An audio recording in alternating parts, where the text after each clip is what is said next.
안녕하십니까. 국가수교통과 차량안전시 차팀 조정입니다. 반갑습니다. 아이카를 처음 와봤거든요. 그 대형 드라이빙 시뮬레이터가 있다라는 그 소문을 익히 들어서 잘 알고 있었는데, 그 건물을 보고서 그 건물의 크기와 그 상당히 이제 그 위상이 느껴지는 듯 해서 참으로 이제 그 영광을 이렇게 생각이 들어요. 이렇게 이제 저를 초대해 주셔가지고 발표까지 할 수 있도록 해주셔서 감사합니다. 제가 발표드릴 내용은 법공학적 사고 분석을 위한 드라이빙 시뮬레이터 활용 방안에 대해서 말씀을 드릴 건데요. AI와 관련된 부분은 아니고, 지금 국가수가 현재 이제 그 드라이빙 시뮬레이터를 활용해서 어떠한 일을 할 계획인지에 대해서 좀 말씀드리는 시간을 갖도록 하겠습니다. 제 발표, 저의 소개 간단하게 담아봤는데요. 저는 항공대학교에서 기계공학을 전공했습니다. 학사, 석사, 박사 모두 다 항공대학교에서 졸업했고요. 현재 그 국가수에서 차량안전 실장을 맡고 있고, 또 연세대학교 공원과학대학원에서 경영교수도 맡고 있습니다. 저희 국가수에 대해서 좀 간략하게 소개를 드리면은, 저희 국가수는 행정안전부 소속 국가기관입니다. 저희 그 감정관들은 모두 다 국가 공무원이다라고 보시면 되겠고요. 저희 국가수는 진실을 밝히는 과학의 힘이라는 슬로건을 내세우고 있습니다. 오늘 강원도 원주에서 왔습니다. 한 4시간 걸려서 왔고요. 저희 원주가 본원입니다. 그리고 서울, 대전, 대구, 부산, 광주. 여기 첨단이잖아요, 그죠? 바로 옆에 광주과학수사연구소가 있습니다. 한 5분 거리 여기에 있고요. 그리고 또한 제주 부산까지도 이렇게 저희 국가수가 위치해 있다라고 보시면 되겠습니다. 아이카도 이제 그 새로운 건물을 지으셨지만은 저희 국가수 내에 제가 속해 있는 법공학부가 있습니다. 국가수는 법의학부, 법과학부, 법공학부 이렇게 3개의 부서로 나뉘어지는데요. 저는 법공학부에 소속되어 있고 법공학부를 올해 신축을 했습니다. 그래서 기회가 되신다면 나중에 한번 국가수 방문해 주시는 것도 좋을 것 같습니다. 제가 소개를 좀 해줄게요. 저희 교통과 간략하게 소개를 드리면은 저희는 총 3개의 실로 구성이 되어 있습니다. 먼저 이제 그 사고 재현실, 교통사고 역학 해석이라든가 사고 재현, 그리고 차량 블랙박스라든가 이제 그 영상에 대한 속도 분석을 담당하는 사고 재현실이 있고요. 제가 속해 있는 차량 안전실은 급발진, 주장사고에 대한 감정을 주로 하고 있습니다. 작년에 크게 이슈가 되었던 건이 어떤 건이죠? 서울시청역 건? 제가 저희 팀에서 감정을 했고요. 그리고 지금 가장 크게 이슈가 되고 있는 부분은 부천 전통시장에서만 포토 급발진 건인데 어제만 하더라도 바쁘게 또 그 차량을 감정을 하다가 왔습니다. 오늘 또 2분이 더 추가적으로 들어가셨다고 해가지고 좀 더 스피드를 내야 될 것 같습니다. 그리고 이제 저 뒤에 행동광시에 실장님 같이 와 계시는데, 모원 실장님 와 계시는데요. 보험 사기라든가 고의 살인, 그러니까 교통 범죄 사건에 대한 분석을 하는 행동공학실이 있다고 보시면 되겠습니다. 차량 시뮬레이터에 대한 관심은 저희가 한 4, 5년 전부터 갖고 있었고요. 그리고 이제 뭐 작게 이제 CDS부터 시작을 해가지고 지금 이제 그 풀사이즈 드라이빙 시뮬레이터까지 도입을 완료한 상태고, 좀 이따가 이제 또 보여드릴 예정인데, 일단은 드라이빙 시뮬레이터 관련해서 저희가 이제 그 활용하는 방안은 2가지입니다. 그중 첫째가 이제 운전자의 행동 특성을 연구하는 분야라고 보시면 되겠습니다. 사고 당시의 운전자의 행동을 왜 분석을 해야 될까요? 일단은 어떤 보험 사기가 예를 들 수 있겠죠. 보험금을 편취할 목적으로 사고를 일부러 내는 사람들의 운전 행동이 일반적인 차량 운전자의 행동과 어떻게 다른지에 대해서 분석을 함으로써 고의성을 이제 밝혀내야 될 필요가 있겠고, 또한 이제 그 사고 당시에 만약에 차량 운전자가 전방을 잘 주시하고서 집중하고서 주행했더라면은 과연 사고를 피할 수 있었는지, 그런 부분에 대해서도 이제 분석을 할 수 있을 것입니다. 근데 운전자가 운전대에 앉아가지고 생각보다 할 수 있는 게 많지 않습니다. 가장 뭘 할 수 있을까요? 눈으로 전방 바라보는 거. 그 다음에 두 손으로 뭐 합니까? 저희 핸들 잡고 있죠? 왼발 뭐 하죠? 과거 이제 수동 변속기 같은 경우에 클러치를 밟고 했었는데 지금은 아무것도 안 합니다. 네, 그건 편해졌죠. 오른발로는 가속 페달 밟거나 제동 페달 밟거나 둘 중 하나. 네. 그것이 바로 운전자의 행동이다 라고 보시면 되겠습니다. 생각보다 간단하죠. 위험 상황에서 일반적인 운전자들은 어떻게 운전을 할까요? 주행하는 중에 전 차량이 갑자기 차량이 뛰어들 때 이렇게 욕도 하시고 주행하면서 정지하는 회피하는 운전 행동을 보이는 것이 일반적이다 라고 보시면 되겠습니다. 그러면 과연 그 일반적이다 라는 기준이 어떻게 적용이 될 수 있을지 저희가 국민대학교 이제 저희 시뮬레이션 조중희 대표님도 국민대학교에 나오셨는데 국민대학교 차량인간공학 실험실과 합동 협업 연구를 했습니다. 그 풀사이즈는 이제 그 시뮬레이터 국민대학교에 있는 시뮬레이터를 활용해서 연구를 하였고요. 일단은 운전자에 앉아서 가장 먼저 하는 부분은 두 눈으로 전방 바라보고 위험 상황을 인지하는 부분. 위험 상황을 인지했다는 건 어떻게 알 수 있죠? 저희는 시선 추적기, 아이 트래커를 활용을 해가지고 위험 상황을 어느 시점에 어떻게 인지를 했는지를 이제 판단을 하였습니다. 그리고 차량의 각종 이제 센서 데이터는 이제 드라이빙 시뮬레이터 운영 프로그램이 스캐너 스튜디오를 통해 가지고 출력을 하고요. 그렇게 해서 이제 저희가 총 4개의 위험 상황 시나리오를 구성을 했습니다. 중선 침범하는 상황, 그다음에 차로 진로 변경처럼 아까 이제 보여드린 영상처럼 그런 이제 차로 변경 사고 상황, 그리고 보행자가 갑자기 튀어나오는 상황, 무단횡단하는, 그리고 교차로 상황. 이제 자주 발생하는 위험 상황 시나리오 4개를 이제 선정을 했고요. 지원자는 20대, 30대, 40대 각각 이제 남성, 여성 구별해가지고 한 약 105명에 대해서 지원자 실험을 진행을 했습니다. 실험 영상을 좀 보여드릴게요. 영상에서 제기하니까 제동으로 하는 상을 다시 보여주시죠. 그 부분을 이제 맨 아래 부분 시선 추적기에 대한 데이터를 기반으로 해서 어느 시점에 언제 위험 상황을 인지했는지를 판별을 합니다. 그리고 한번 보죠. 여기 빨간색이 가속 페달 변이. 가속 페달에는 가속 페달 변이 센서가 달려 있습니다. C차 부품에 그 센서 데이터를 기반으로 해서 가속 페달을 어느 시점 얼마만큼 밟고 있었고 어느 시점에 뗐는지. 가속 페달 밟고 있다가 위험 상황 발견하면은 떼겠죠. 그다음 뭘 하죠?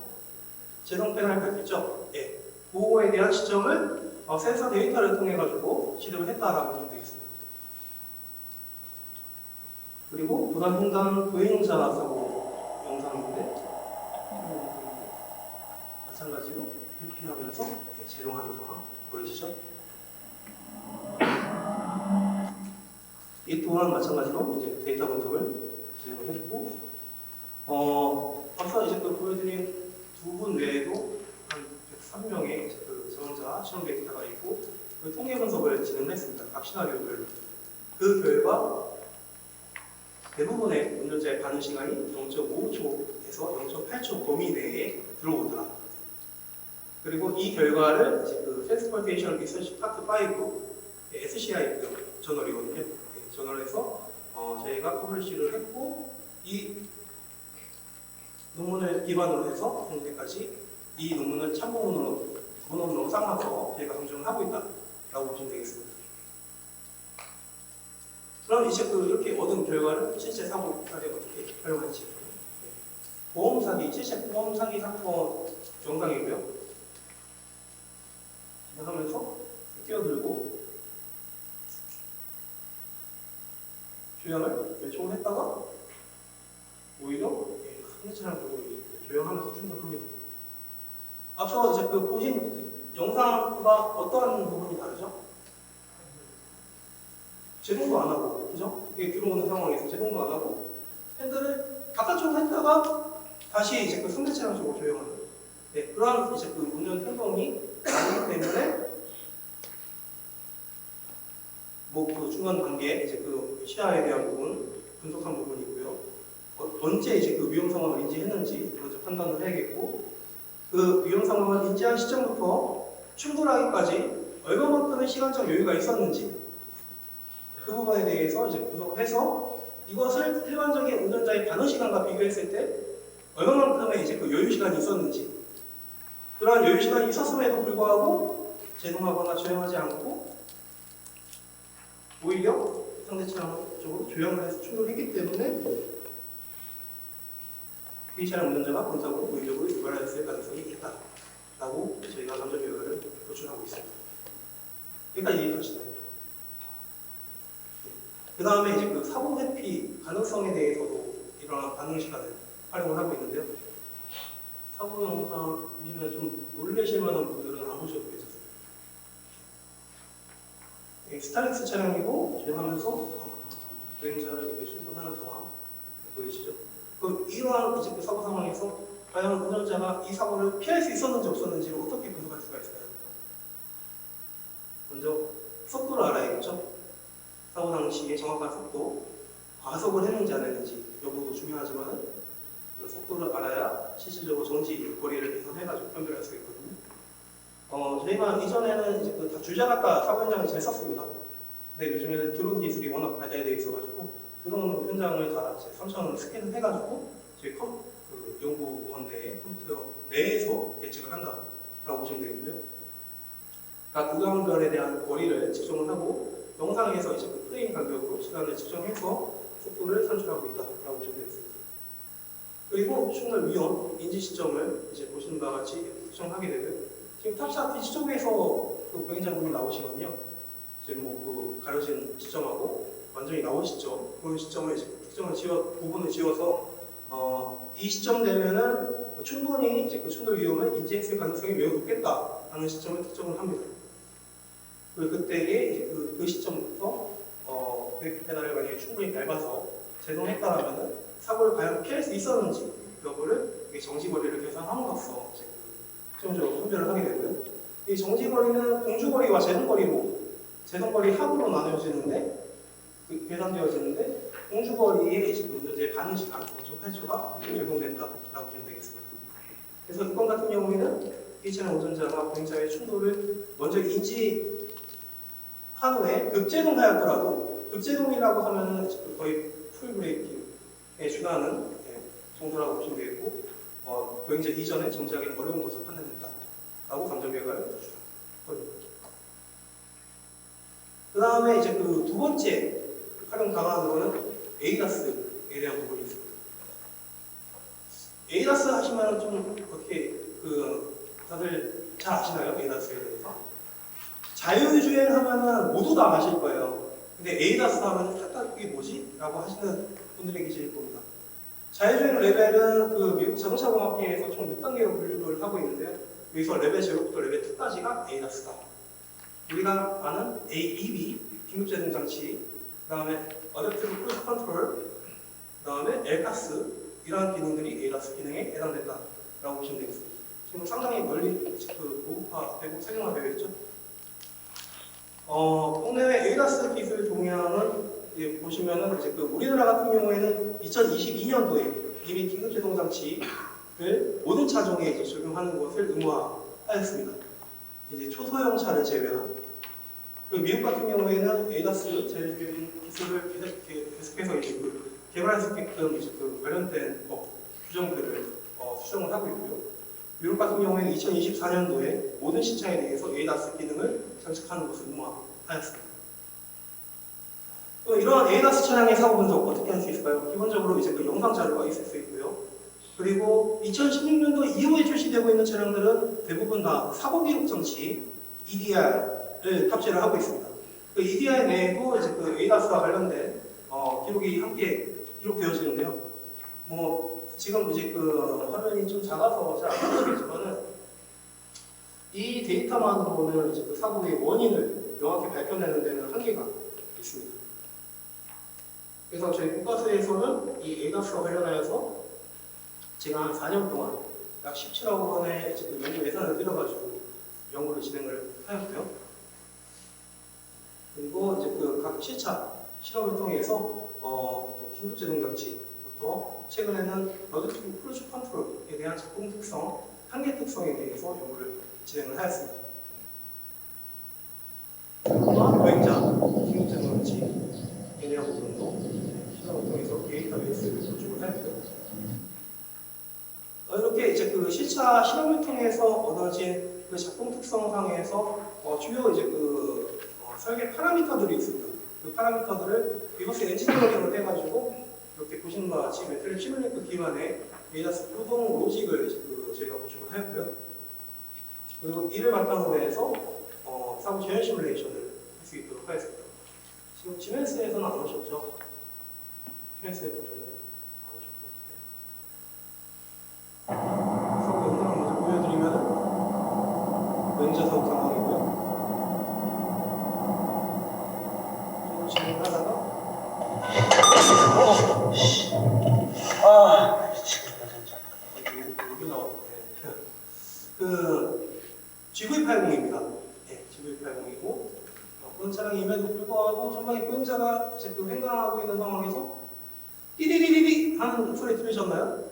네, 그게 이제 그 AEB가 작동하기 전에 운전자한테 시각적, 청각적으로 이제 그 경고를 주는 게 FCW거든요. 포워드 컬리전 워닝 시스템인데 그게 작동하는 소리이고 그 이후에 이제 그 검색했지만 뒤늦게 이제 제동이 들어가서 충돌까지 이어지는 상황을 보여주고 있습니다. 그럼 이 사고가 왜 일어났을까요? 그거를 이제 저희가 지멘스의 프리스캔이라는 시뮬레이션 프로그램에 앞서 이제 보여드린 로직을 적용을 해서 재현 실험을 하였습니다. 재현 시뮬레이션을 정상 작동 상황이고요.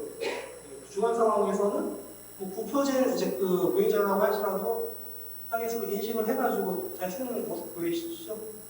하지만 이제 그 야간 상황에서는 상당히 뒤늦게 보행자를 감지해가지고 충돌까지 이어지는 상황이 지연되는 것을 알 수가 있습니다. 지금 저희가 이제 그 갖고 있는 카메라 모델에 뭐 저희 나름의 이제 그 ADI 기술을 적용한 부분인데 욜로 VAP 적용되어 있다고 보시면 되겠습니다. 그다음에 이제 그 어댑티브 크루즈 컨트롤에 대한 부분인데 고속도로 상에서 주행을 하다가 전방에 그 트레일러를 주도를 합니다. 그리고 이 상황에 대해서도 이렇게 이제 또 저희가 마찬가지로 실험 데이터를 이제 리버스 엔지니어링을 통해 가지고 로직에다 반영해서 재현 시뮬레이션 했을 때에 그 정상 작동 상황 같은 경우에는 전방 차량 간의 이제 그 차간 거리 그리고 속도를 잘 유지하면서 주행을 하는 상황을 보여주고요. 사고 상황처럼 이렇게 오프셋되어 있는 경우에는 그 MIO Most Important Object라고 하는데 그걸 이제 그 제대로 감지를 못해가지고 충돌까지 이어지는 상황 재현되는 것을 알 수가 있습니다. 이렇게 이제 그 저희가 만들어진 시뮬레이션 기반을 이번에는 TDS라고 불리는 컴퓨터 드라이브 시뮬레이터에다가 적용을 해보았습니다. 또한 이노 시뮬레이션에 도움을 받아서 저희가 진행을 했었고요. 2021년도 그 시점에 저희가 이 연구를 진행을 했다라고 보시면 되겠습니다. 스캐너 스튜디오도 마찬가지로 이제 그 매트릭 시뮬레이터하고 연동을 시킬 수가 있습니다. 그리고 스캐너 스튜디오에 에이다스와 관련된 센서들이 있습니다. 레이더, 카메라, 그다음에 뭐 라이다까지 있는 걸로 알고 있는데 라이다는 저희가 하기에는 상당히 어렵더라고요. 그래서 현재 레이더 정도 이제 그 적용을 해서 AV 로직을 여기 이렇게 그 심리구성에서 반영을 해가지고 시뮬레이션 환경을 구축을 했고요. 그 시뮬레이션 결과 보여드리면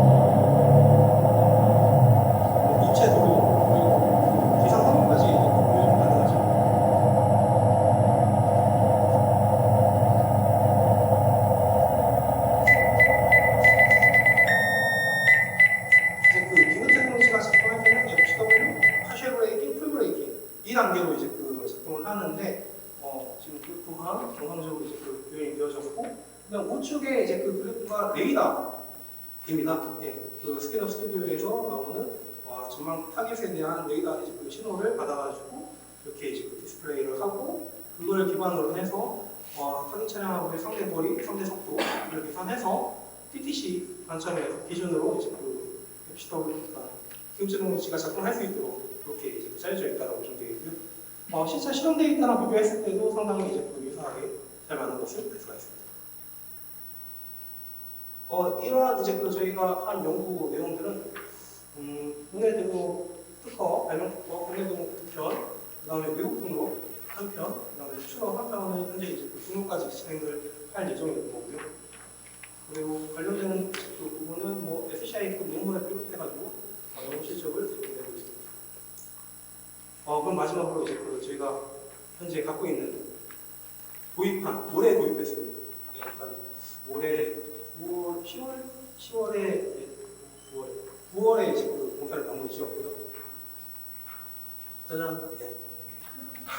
아이오닉 5를 이제 그 기반으로 하고 있고 전방에 LED 월로 이제 둘렀습니다. 예. 아마 LED 월로 드라이빙 시뮬레이터를 도입한 곳은 국가수가 최초이지 않을까. 물론 이제 그 아이카에 비할 바는 못 되겠지만 예. 이 시뮬레이터는 뭘 할 수 있느냐? 먼저 이제 그 앞서 보험사기와 운전과 같은 이런 사고 상황을 이제 그 보전할 수가 있겠죠. 그럼 그때 이제 그 운전자의 행동 특성이라든가 그런 부분을 분석할 수 있겠고, 그다음에 이런 앞서 이제 그 변상님께서 보여주신 영상인데 이런 사고 상황에서 운전자가 과연 회피를 할 수 있었는지 없었는지 그런 부분에 대해서 분석할 수 있겠고, 그다음 앞서 보여드린 에이다스와 관련된 부분 또한 이렇게 제어 시뮬레이션을 통해서 특정 상황에서도 과연 에이다스 기능이 작동해서 사고를 할 수 있었는지 없었는지 그런 부분들, 그리고 또한 하나가 갑자기 역주행에 더 다가오는 그런 상황에 대해서도 분석을 할 수가 있을 것입니다. 저희 뭐 XR 관련해서도 변호사님께서 말씀을 주셨는데 지금 이제 더 나아서 제가 XR, 익스텐디드 리얼리티라고 해서 요즘 삼성에서도 뭐 이렇게 신제품이 나왔다고 하더라고요. XR을 또 적용해서 더 확장 현실에서 사고를 운전자 관점, 비행자 관점으로 이제 융합해가지고 구속하는 기반까지 연구를 할 예정입니다. 네, 제가 준비한 내용은 여기까지입니다. 감사합니다.